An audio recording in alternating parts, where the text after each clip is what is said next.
नमस्ते बच्चों, today we are going to talk about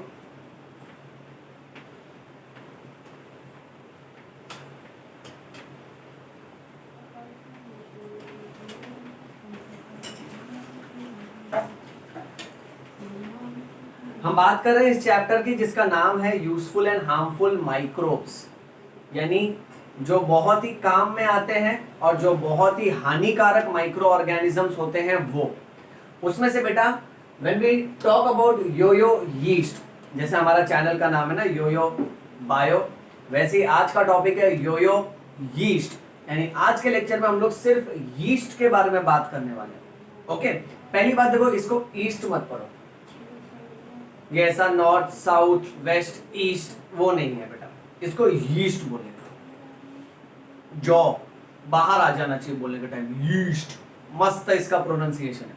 अब यीस्ट क्या है ना बेटा, हम सोच रहे होंगे कि सर ये यीस्ट क्या है। So yeast is a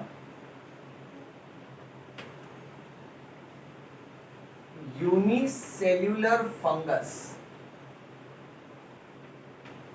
with 1500 different species, यानी यीस्ट एक तरह का फंगस है जिसके पास सिर्फ एक ही सेल है। क्योंकि उसके पास सिर्फ एक ही सेल है इसलिए उसको हम लोग यूनिसेल्युलर बोलते हैं। और ये याद रखना, ये एक तरह का फंगस है बेटा। सो माइक्रो ऑर्गेनिजम्स में भी है ना जात बिरादरी होती है, जैसे हम में कैसे अलग अलग कास्ट रिलीजन ये सब होता है, वैसे इनमें भी अलग अलग कैटेगरीज होती है। बैक्टीरिया का परिवार अलग है, वायरस का परिवार अलग है, प्रोटोजोआ का परिवार अलग है, फंगस का परिवार अलग है। इसमें से यीस्ट फंगस को बिलोंग करता है, यानी यीस्ट एक तरह का फंगस है जिसके पास सिर्फ सिंगल सेल है।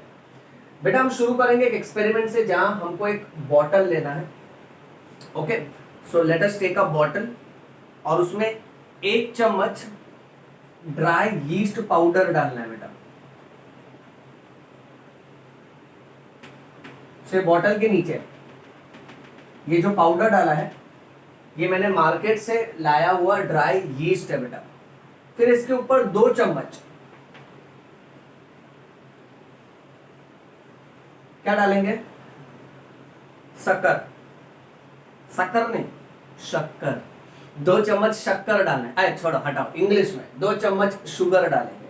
ओके, सो सबसे पहले हमने 1 चम्मच यीस्ट का पाउडर डाल दिया, फिर 2 चम्मच हमने शुगर डाल दिया।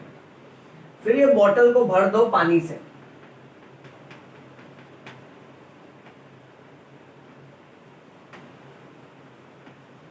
सर कौन सा पानी, बिस्लरी का पानी? नहीं, चुप रहे।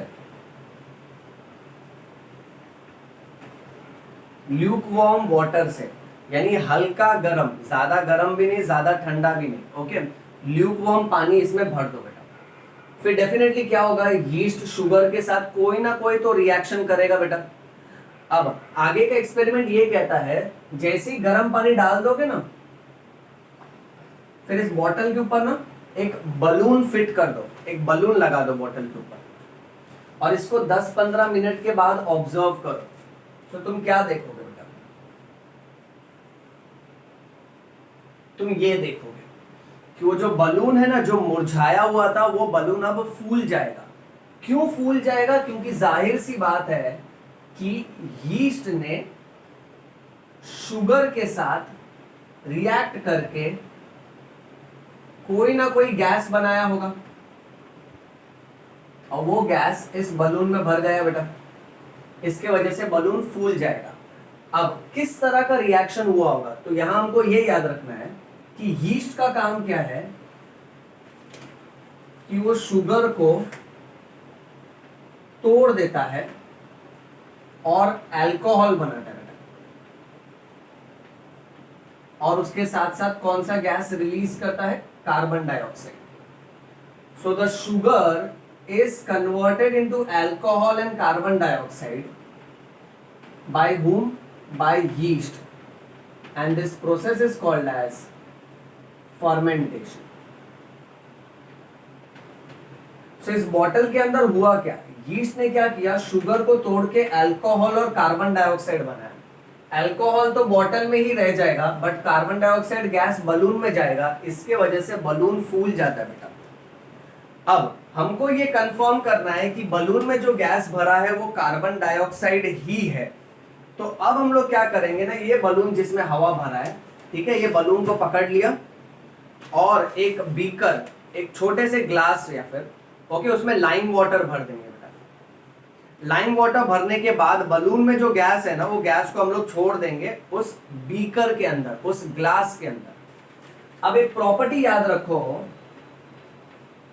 कि carbon dioxide turns lime water milky. I repeat, carbon dioxide turns lime water milky, यानी लाइम वाटर ओके, जो एकदम ऐसा पानी की तरह दिखता है ओके, इसमें जैसे ही कार्बन डाइऑक्साइड गैस आता है ना, ये पूरा दूध की तरह व्हाइटिश दिखने लगता है बेटा। So carbon dioxide turns lime water milky. अब कहानी ये है कि इसके अंदर गैस भरा है कार्बन डाइऑक्साइड, हमको प्रूव करना है कि वो गैस कार्बन डाइऑक्साइड ही है। तो हम लोग क्या करेगा, we will take lime water and we will mix this lime water with the gas present in the balloon, and then what we will notice is lime water turns milky, and if lime water turns milky, we know that it is only carbon dioxide gas which can turn lime water milky. Hence it is concluded कि इस balloon के अंदर जो gas भरा है वो है carbon dioxide. Always an upward arrow because carbon dioxide gas will get released, it will get liberated, वो गैस बाहर की तरफ निकलेगा बेटा। ओके राइट, सो ये एक बेसिक सा पॉइंट याद रखो। अच्छा, अब दूसरी बात ये भी हमको याद रखना है कि इस ही बॉटल में से एक ड्रॉप सोल्यूशन ले लेते हैं और उसको इस कांच के टुकड़े पे डालते हैं। इस कांच के टुकड़े को बोलते हैं ग्लास स्लाइड। तो उस पे मैंने ये डाल दिया एक ड्रॉप ओके। फिर उसके ऊपर और एक स्क्वायर शेप का कांच का टुकड़ा डालेंगे, इसको हम बोलते हैं कवर स्लिप। फिर ये पूरे को हम लोग ऑब्जर्व करेंगे अंडर कंपाउंड माइक्रोस्कोप।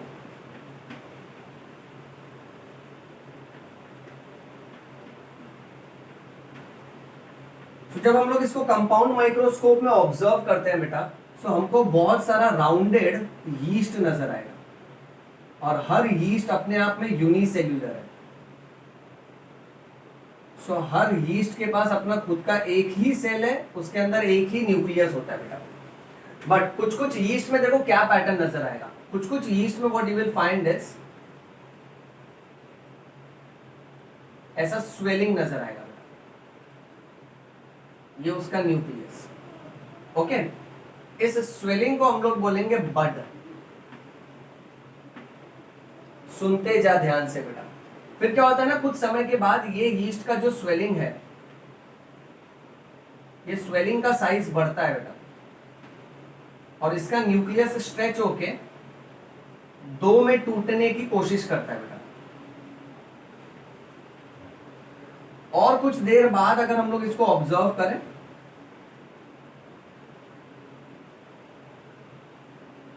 तो न्यूक्लियस दो में डिवाइड हो चुका होता है ओके। और कुछ देर बाद नोटिस करेंगे तो ये यहां से कट के सेपरेट हो जाता है बेटा। सो यीस्ट इस तरीके से रिप्रोडक्शन करता है बेटा। अब यहां पे मेन बात क्या है कि ये जो स्वेलिंग आ रहा है इसको बड बोलते हैं। अंदर की तरफ जो है न्यूक्लियस है और इसका ये जो बाहर का कवरिंग है बेटा, इसको बोलेंगे सेल वॉल ओके। और इस मेथड ऑफ रिप्रोडक्शन को हम लोग बोलते हैं बडिंग। सो ये भी एग्जाम में पूछते हैं कि यीस्ट में एसेक्सुअल रिप्रोडक्शन वाले मेथड को क्या बोलते हैं। सो बेटा you have to remember, in yeast the asexual reproduction method is called as budding. क्यों बडिंग बोल रहे हैं, क्योंकि इसको जब भी रिप्रोड्यूस करना होता है ये एक बड बनाता है। बड का मतलब क्या होगा, बड का मतलब होगा outgrowth.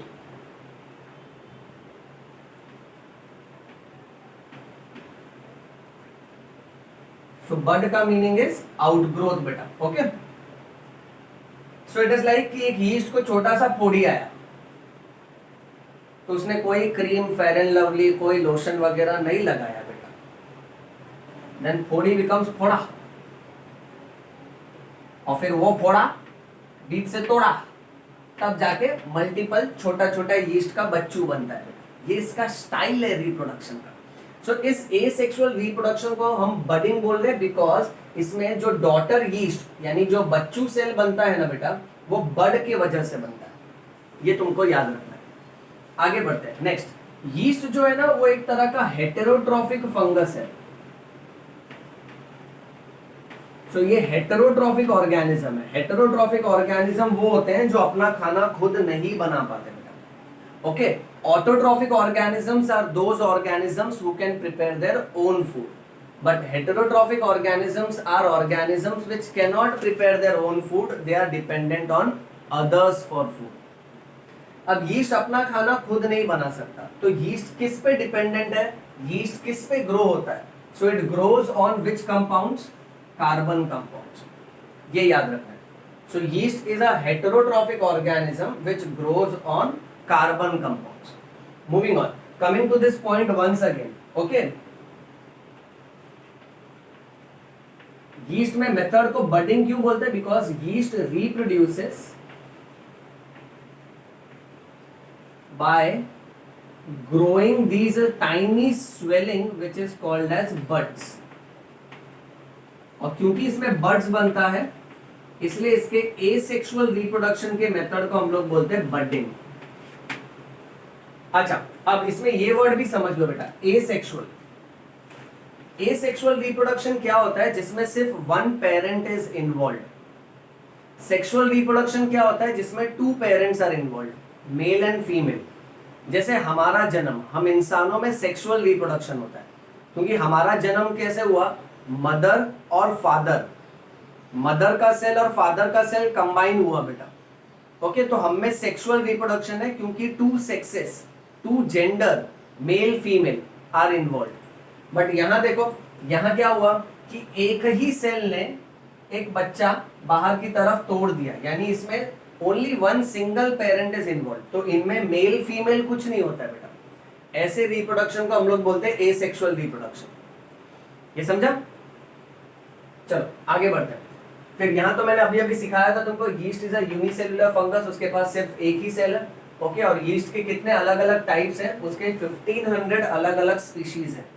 Next, yeast is a eukaryotic cell.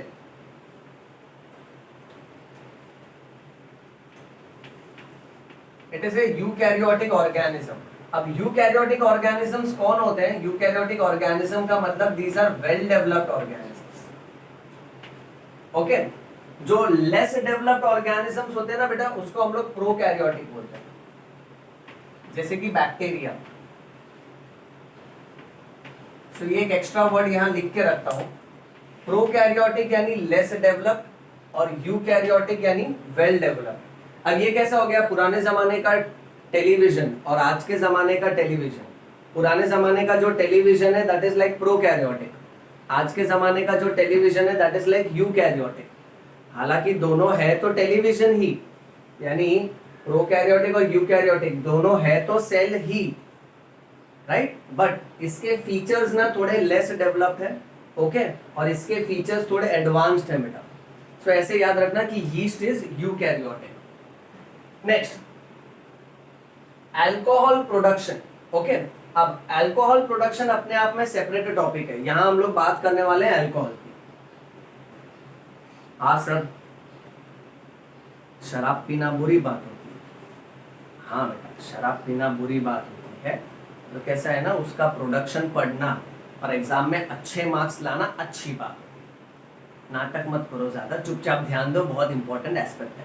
Okay, अब होता ये है कि मोलासेस का, ओके, मोलासेस का फर्मेंटेशन होता है। फर्मेंटेशन यानी रिएक्शन, और ये रिएक्शन करके कौन देगा? ये रिएक्शन करके देता है सैकेरोमाइसिस। देख ऐसे पढ़, सैकेरोमाइसिस। सैकेरोमाइसिस भी ना एक तरह का माइक्रो ऑर्गेनिज्म है बेटा। सैकेरोमाइसिस जो है ना केमिकल रिएक्शन करता है जिसको फर्मेंटेशन बोलते हैं। इस रिएक्शन में क्या होता है, वो मोलासेस को, अब मोलासेस क्या है, मोलासेस हमको मिलता है शुगर केन से,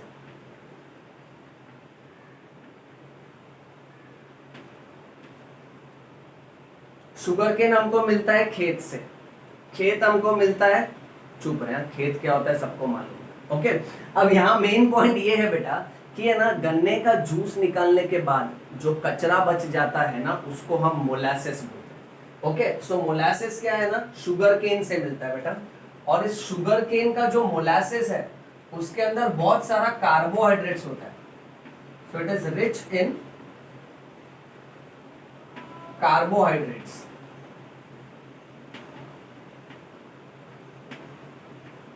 ओके, अब सैकरोमाइसिस जो एक तरह का माइक्रो ऑर्गेनिज्म है, ये भी ना एक तरह का यीस्ट है बेटा। ओके, ये सैकरोमाइसिस क्या करता है कि शुगर केन के मोलासेस में जितना भी कार्बोहाइड्रेट्स है उसको तोड़ देता है, और उसको तोड़ने के बाद क्या बनाता है, उसको तोड़ने के बाद बनाता है C2H5OH, ये केमिकल बनाता है जिसका फॉर्मूला है C2H5OH। अब इस केमिकल का नाम क्या है, इस केमिकल का नाम है इथाइल अल्कोहल। इथाइल अल्कोहल का दूसरा नाम है इथेनॉल। मैं ये प्रोसेस वापस से रिपीट करता हूं बेटा। ओके, शुगर केन, गन्ने के कचरे में जो बचा कुचा पार्ट रहता है उसको मोलासेस बोलते हैं, उसके अंदर भी बहुत सारा कार्बोहाइड्रेट्स होता है। सैकरोमाइसिस नाम का यीस्ट उस कार्बोहाइड्रेट्स को तोड़ता है एक केमिकल रिएक्शन के थ्रू, और उस केमिकल रिएक्शन को हम फर्मेंटेशन बोलते हैं, और उस केमिकल रिएक्शन होने की वजह से C2H5OH बनता है, which is called as ethyl alcohol, it is also called as ethanol. और इस इथाइल अल्कोहल के साथ साथ में कुछ और केमिकल्स बनते हैं, उसको ईस्टर बोलते हैं, और बाकी भी तरह तरह का अल्कोहल बनता है बेटा। अब इसमें से ये जो इथाइल अल्कोहल बन रहा है ना, ओके, इसको प्राइमरी प्रोडक्ट बोलते हैं, यानी ये मेन में मेन बनता है बेटा, और ये ईस्टर और अदर अल्कोहल जो बन रहा है ना, इसको सेकेंडरी प्रोडक्ट बोलते हैं, क्योंकि ये इतना ज्यादा नहीं बनता है बेटा।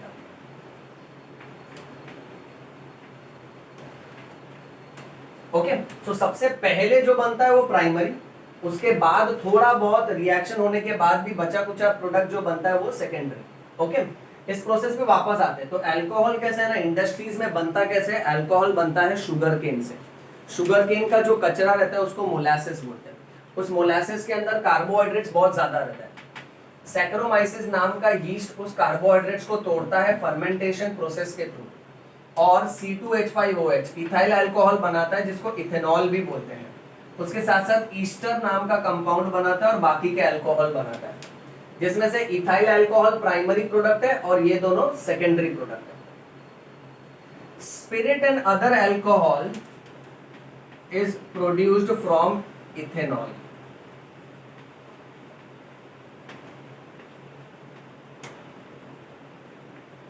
अब ये जो इथाइल अल्कोहल है जिसको इथेनॉल बोलते हैं, यही इथेनॉल से स्पिरिट और अलग अलग तरह का अल्कोहल बनता है। सर स्पिरिट मतलब तो आत्मा होता है, हाँ, ये भूत प्रेत आत्मा वाली बात नहीं है। I am doctor Vaibhav Awasthi, I am not some दाढ़ी वाला बाबा और तांत्रिक who is going to teach you about भूत प्रेत। ओके, वो स्पिरिट अलग होता है।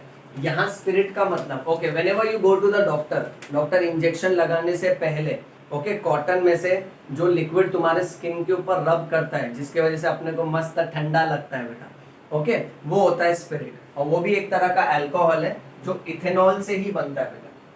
ओके, चलो moving on, next ethanol. Okay, that is ethyl alcohol is a smokeless and highly effective fuel।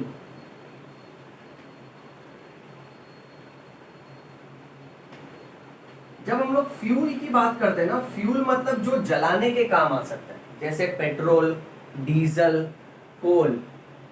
कोयला नहीं होता है बेटा, ओके, सो ये है, पेट्रोल है, डीजल है, ये सब जो जलाने के काम आ सकता है। जलाना यानी burning, hi fi language combustion, anything which supports combustion which is used for burning is fuel.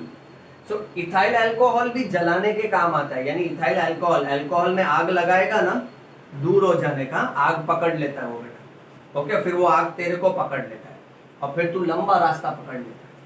Okay, you getting it? So यहाँ मेन बात ये याद रखना है कि इथाइल अल्कोहल को जब भी जलाओगे ना, धुआं नहीं निकलेगा बेटा। So it is a smokeless fuel and it is highly effective fuel, ये याद रखना है। नेक्स्ट, फिर हम लोग पढ़ेंगे कि अल्कोहल ना ग्रेप जूस से भी बनता है बेटा। ओके, अब ग्रेप जूस के अंदर दो मेन शुगर होता है बेटा। तो एक तो है ग्लूकोज और दूसरा है fructose. So the glucose and fructose which is present in the grape juice is broken down with the help of yeast through the process of fermentation.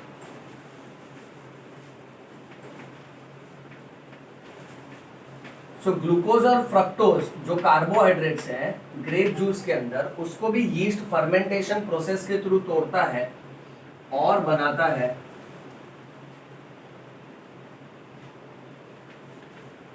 क्या बनाता है सर? कटोरी बनाता है। चुप रहे, कटोरी नहीं, पागल कीड़े।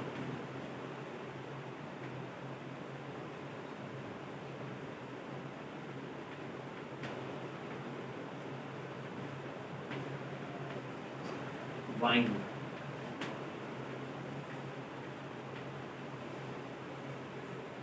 सर तो धुआं क्यों निकल रहा है? हाँ, हमने उसमें चाय भरा है।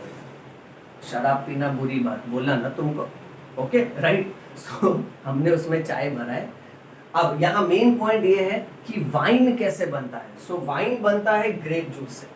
ग्रेप जूस के अंदर ग्लूकोज और फ्रक्टोज होता है जिसको यीस्ट तोड़ देता है through the process of fermentation. और वाइन भी ना एक किस्म का अल्कोहल है बेटा। ओके, चलो आगे बढ़ते हैं। लास्ट 3 पॉइंट बेटा। नाउ लास्ट का टॉपिक है बायो रेमेडिएशन।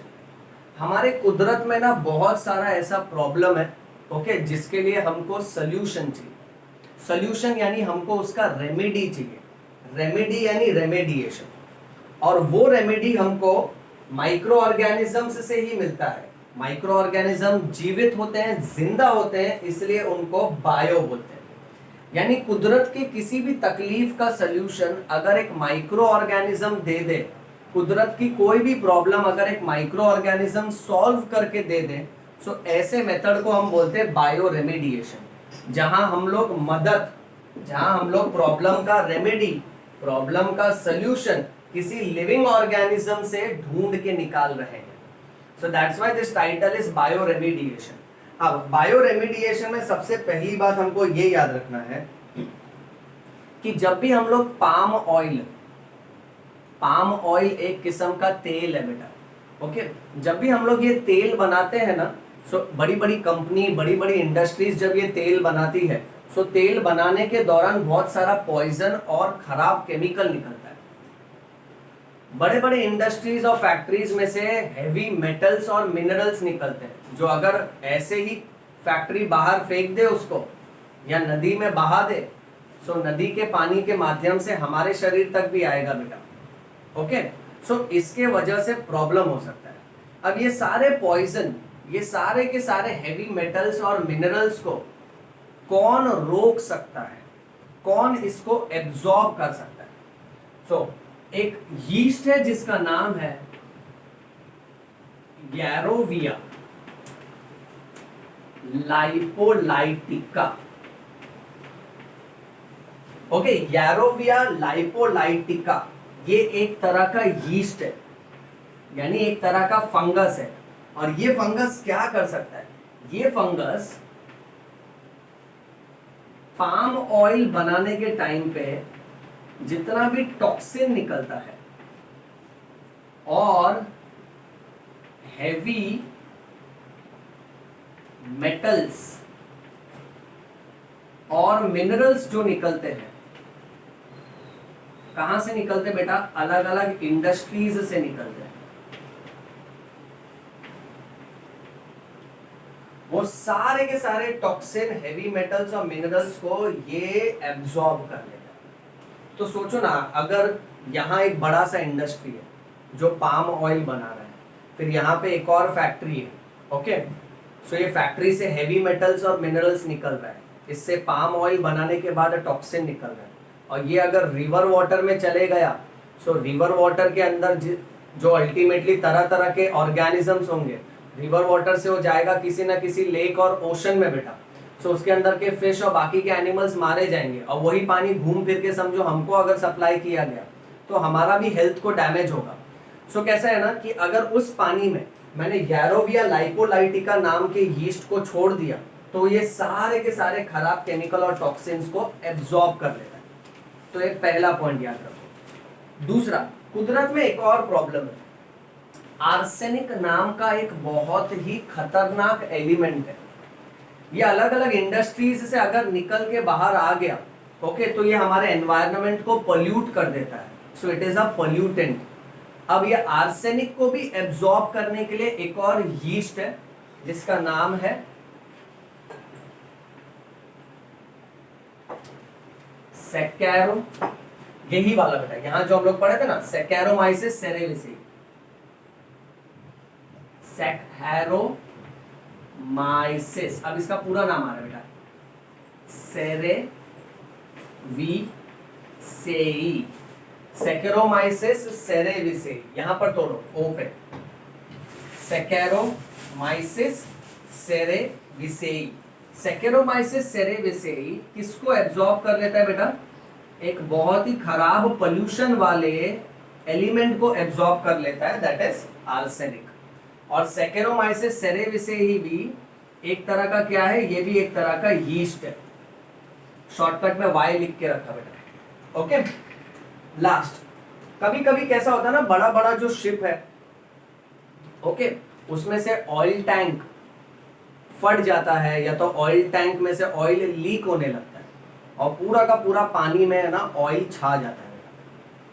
अब इतने बड़े ओशन के बीच में उतर के पानी का पानी और ऑयल का ऑयल करना, यानी तेल का तेल और पानी का पानी, सर दूध का दूध और पानी का पानी होता है, चुप रहे, दूध लीक नहीं हो रहा है, ऑयल लीक हो रहा है, ठीक है। तो ये ऑयल और पानी को अलग करना बहुत मुश्किल हो जाता है, ओके। और ये ऑयल को अगर पानी में रहने दिया जाए बेटा, सो ये ऑयल अल्टीमेटली कैसा है ना, पोल्यूशन करेगा पानी का, और पानी में जितनी भी मछलियां हैं वो मर जाएंगी। सो इसीलिए अब ये देखा गया है कि ऐसे प्रॉब्लम का रेमेडी, ऐसे प्रॉब्लम का सोल्यूशन है, वो भी माइक्रो ऑर्गेनिज्म है। अब एक बैक्टीरिया है, उसके पास ऐसा खूबी है, ऐसा प्रॉपर्टी है कि वो इस ऑयल को डिग्रेड कर सकता है। डिग्रेड कर सकता है यानी इसको तोड़ सकता है, इसको नष्ट कर सकता है, इसको तबाह कर सकता है, इसको तोड़ तोड़ के गायब कर सकता है। सो कमाल की बात यह है कि ये बैक्टीरिया का पाउडर फॉर्म में आता है। ये बैक्टीरिया को अगर मैंने डाल दिया या स्प्रे कर दिया बड़े से ओशन में जहां बहुत सारा तेल है, तो बैक्टीरिया खुद ब खुद तेल को तोड़ तोड़ के गायब कर देगा। आओ देखते हैं इस बैक्टीरिया का नाम। इस बैक्टीरिया का नाम है एल्केनिवोरैक्स। देख ध्यान दे, पहले दो यीस्ट थे, एल्केनिवोरैक्स यीस्ट नहीं है, ये अलग माइक्रो ऑर्गेनिज्म है, ये बैक्टीरिया है। और ये किस काम आता है? This bacteria cleans oil spills. समझा बेटा? चलो अब इसका स्क्रीनशॉट ले लो बेटा, फोटो ले लो।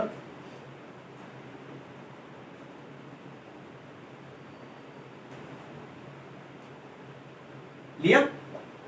ऑल राइट बच्चों, सो ये था आज का हमारा लेक्चर रिगार्डिंग योयो यीस्ट, जो अपने आप में एक फंगस है और जो बहुत ही ज्यादा काम का है बेटा। आज के लेक्चर में जो सारे पॉइंट्स हम लोग ने डिस्कस किए हैं उसको नोटबुक में लिख लो अच्छे से, उसका नोट्स बनाओ बेटा, ओके। उसके बाद फिर तुम अपना टेक्स्ट बुक रीड करो, देखो सारा का सारा टॉपिक बहुत आसान हो जाएगा, ओके। सो टिल देन मन लगा के पढ़ते रहो, keep reading, keep rocking, and read bio, bleed bio, yoyo bio. Thank you बेटा।